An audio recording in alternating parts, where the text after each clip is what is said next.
Nós somos Patria Beba e somos do Grove ou do Grove porque aquí hai geada e seseo, aínda que eu non o teño tan integrado polo que vos vou explicar agora. Eu penso que formo parte dunha xeración a que os seus pais, por diferentes motivos, lle falaban en castelán. Eu recordo estar no cole e que só dúas persoas falaran gallego.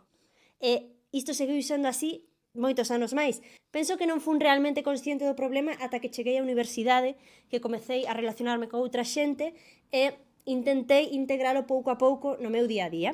E agora que vivo fora, valoro tanto poder chegar a casa e falar galego e escoitalo.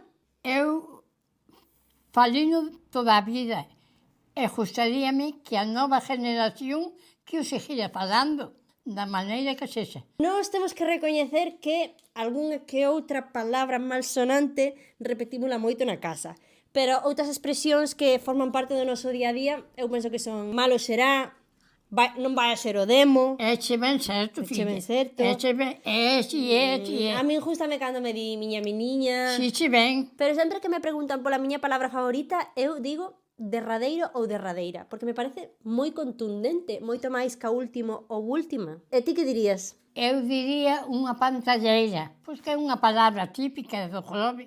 E que significa? Presumida, coqueta.